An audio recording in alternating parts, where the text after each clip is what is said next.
Bom dia, Lucas. Bom dia a Bom todos dia. os nossos amados ouvintes. É um prazer em mais uma manhã estarmos juntos. Apesar de hoje de amanhã ser um pouco mais rouco, mas é uma alegria estarmos juntos. Essa noite eu vivi uma experiência muito engraçada.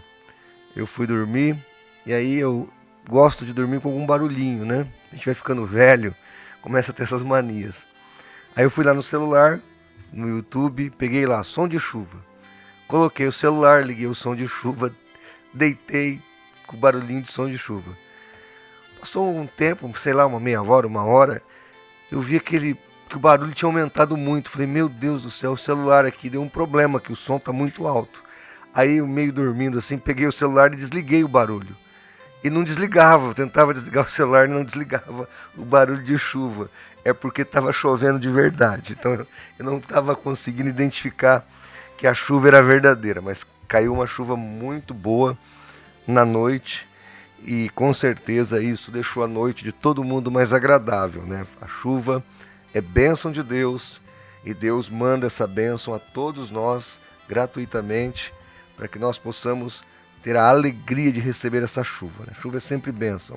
Minha avó até dizia quando eu era criança, meu filho, mesmo o estrago que a chuva faça, ela é mais produtiva, mais lucrativa do que a ausência dela. E é verdade, a chuva é muito importante. Eu quero hoje compartilhar com os irmãos Lucas capítulo 17, verso 32. Peguem a sua Bíblia. Você que quer acompanhar comigo, Lucas 17, 32. Está escrito assim, palavras do Senhor. Lembrai-vos da mulher de Ló. Em Gênesis 19, do 15 ao 26, vai contar a história quando Ló está saindo de Sodoma e Gomorra. Ali a cidade está em iminente destruição. É uma catástrofe que está para acontecer ali. Provavelmente algum vulcão, alguma coisa explode sobre aquela cidade. E os anjos vão ali tirar Ló, sobrinho de Abraão, junto com a sua família. Mas no meio do caminho, a sua mulher olha para trás e nesse momento cai sobre ela provavelmente alguma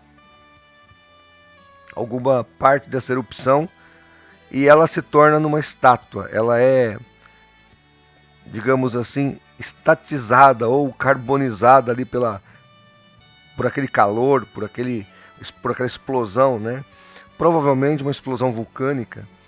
Enfim, ela é fossilizada na verdade, porque os fósseis eles são fossilizados assim, quando no caso de uma explosão vulcânica, né, de um vulcão, a lava do vulcão cai sobre a pessoa e aquela petrificação acontece ali, né? E a pessoa fica envolvida naquele magma e ela é petrificada ali e vira, digamos assim, uma estátua, né? É o que aconteceu aqui em Gênesis do 19, capítulo 19, do verso 15 ao 26, com esta mulher. E eu gostaria de trazer para você nessa manhã, digamos assim, algumas reflexões sobre a mulher de Ló. A primeira reflexão é que nós devemos nos lembrar que ela pereceu, mesmo sendo a esposa de um homem justo. Ela pereceu, mesmo sendo, digamos assim, companheira, esposa, mulher de um homem que Deus entendeu que deveria salvá-lo. Né? Em 2 de Pedro, capítulo 2, do 6 ao 7, a palavra de Deus fala assim: e condenou a destruição as cidades de Sodoma e Gomorra, reduzindo-as a cinza, e pondo-as para exemplo aos que vivessem impiamente, e livrou o justo Ló, enfadado da vida dissoluta dos homens abomináveis de Sodoma e Gomorra. Então, Pedro vai dizer que Ló era um homem justo. Então, apesar da justiça de Ló, apesar dele ter a piedade de Deus na vida dele, a mulher dele foi destruída. Ela pereceu no processo. Então, O que isso nos mostra, né? A esposa, o marido, ele tem que andar em comunhão um com o outro e com Deus. Há uma necessidade de que esse marido, essa esposa, esse casal, esses cônjuges andem em unidade de espírito, em unidade de vocação, em objetivos iguais, porque, meu irmão, uma hora vai acontecer o arrebatamento da igreja, ou uma hora Deus nos chama através da morte. Isso vai acontecer com todo mundo, ou o arrebatamento da igreja, ou através da morte. E na hora que Deus nos chama, nós devemos estar preparados para estar na sua presença. Essa mulher aqui, pelo o fato que aconteceu sobre a vida dela, nos mostra que ela não tinha a mesma visão, o mesmo projeto, o mesmo alvo do seu marido, que era piedoso, que era justo, que era temente a Deus. Então, é muito importante nós entendermos que ser religioso, estar ali acompanhando os demais que estão em adoração a Deus, não me faz um adorador, não me faz um crente. Eu tenho que ter uma experiência, uma vida com Deus, na presença de Deus. A minha mulher, a conversão dela, a vida dela com Deus é importante para mim, mas não é isso que vai me salvar. A minha vida com Deus, a minha comunhão com Ele é importante para minha esposa, mas não é isso que vai salvá-la.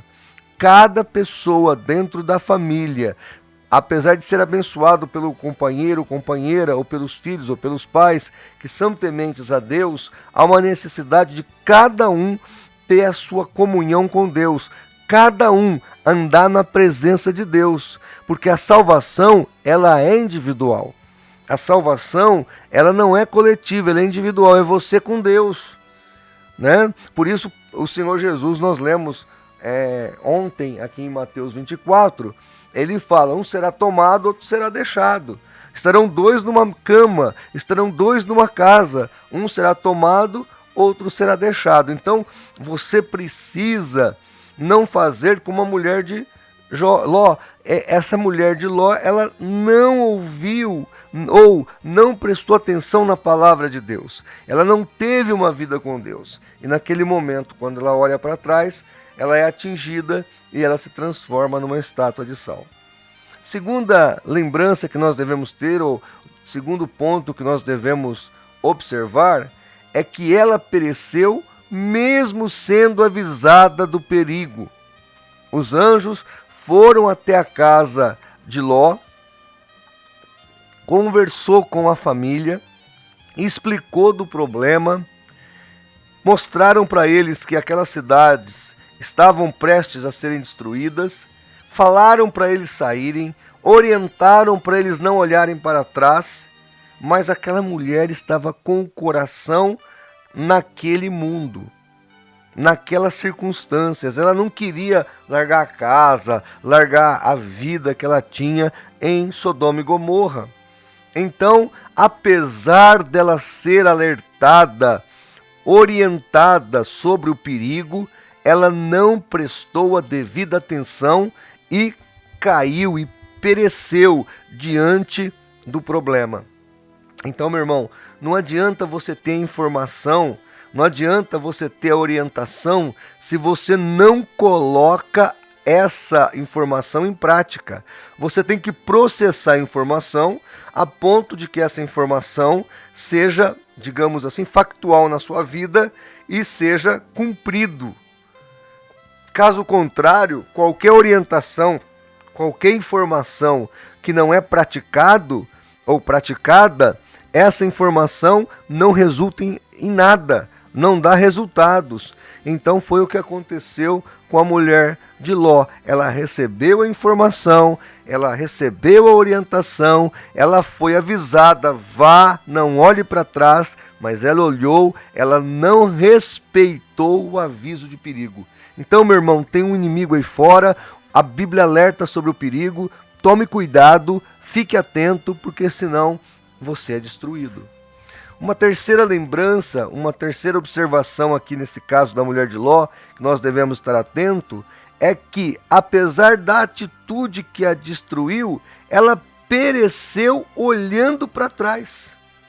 Então, ela voltou-se para a sua velha vida. O que a destruiu, o que a levou à ruína, foi esse apego à vida de pecado, à vida do passado, à vida, digamos assim, mundana.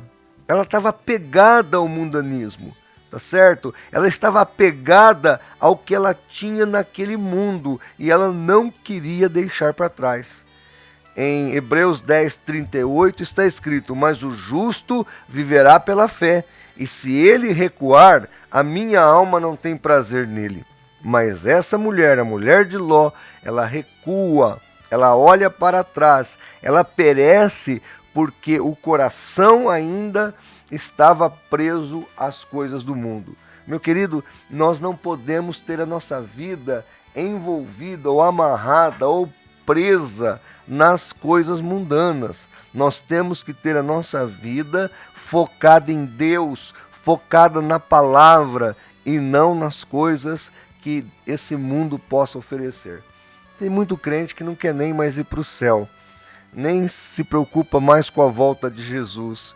A sua vida aqui na terra está tão boa que ele nem pensa na morte, nem pensa no arrebatamento da igreja, nem pensa na fé, nem pensa na palavra, nem pensa numa comunhão mais aprofundada com Deus. Ele é apenas uma pessoa religiosa que vai ali na igreja e volta para casa e vai viver o seu dia a dia sem se preocupar com o foco principal, que é uma vida na presença de Deus. Então, nesta manhã, lembre-se da mulher de Ló, que apesar de ser esposa de um homem justo, não lhe adiantou nada, que apesar de ter sido avisada do perigo, não notou ou observou os fatos envolvendo esse perigo, que apesar de tudo, ela olha para trás, porque não observou a vida que estava à frente delas.